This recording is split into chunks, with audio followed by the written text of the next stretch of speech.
Hi everyone, good morning all. మన కులాయప్ప గారి belt shop దగ్గర ఉన్నాం.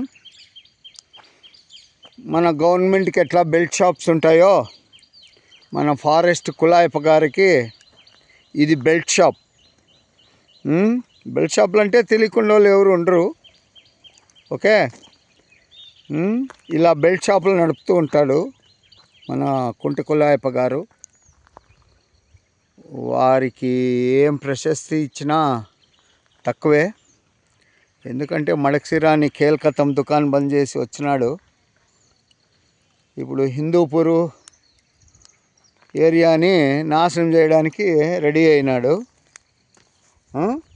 ఏంటి ఈయన పరిస్థితి ఏంటి?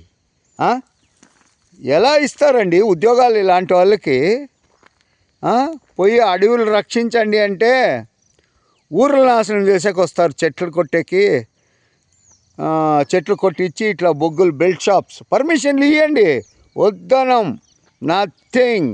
ఊరికొకటి కాదు, ఊరికి 20 ఇవ్వండి పర్మిషన్లు ఇచ్చి చేయండి సార్. ఏంది ఇవన్నీ? ఓకే, ఇది కరెక్ట్ కాదు. ఆ ఫ్లయింగ్ స్క్వాడ్ వాళ్ళు వస్తారు, ఫ్లై చేసుకొని వెళ్ళిపోతారు. వాళ్ళు వచ్చిన వాళ్ళంతా పోతారు. వాళ్ళకు రూములు, వాళ్ళకి మంచి చెడ్డలు తీసుకొని వాళ్ళ గుద్ద చుట్టూ తిరిగేదే సరిపోతుంది ఈయనకి. ఏందండి పర్యావరణం అంటే? పర్మిషన్ లేకుండా చేయడం కాదు. పర్మిషన్లు ఇవ్వండి, ఎన్ని ఇస్తారో ఇవ్వండి. ఒక పెన్ను, పేపర్ పెన్ను కూడా అవసరంలే, కంప్యూటర్లో కొట్టడం, ఒక సైన్ చేయడం అయిపోతుంది కదా. ఇవ్వచ్చు కదా. మా లాంటి వాళ్ళు మాట్లాడేది ఏముంటుంది? ఓకే, ఇది కరెక్ట్ కాదు. ప్రతి ఊరిలో ప్రతి చోట ఇలే జరుగుతూ ఉంది. ఒక ప్రింట్అవుట్లు పెట్టుకోండి, సైన్ చేయండి, పర్మిషన్ అయిపోతుంది. మేము మాట్లాడే అవసరం ఏముంటుంది? చెట్లను నరకడం, కేల్కతం దుకాన్ బంద్, ఇది కరెక్ట్ కాదు. ఫ్లయింగ్ స్క్వాడ్ ఫ్లై చేసుకొని పైనకు ఒక హెలికాప్టర్ ఇవ్వాలి వాళ్ళకు. ఇక నేల మీద సరిపోదు. కంప్లైంట్లు ఇచ్చినా రారు. ఇది కరెక్ట్ కాదండి. డిఎఫ్ఓ గారు, ఫ్లయింగ్ స్క్వాడ్ డిఎఫ్ఓ గారు,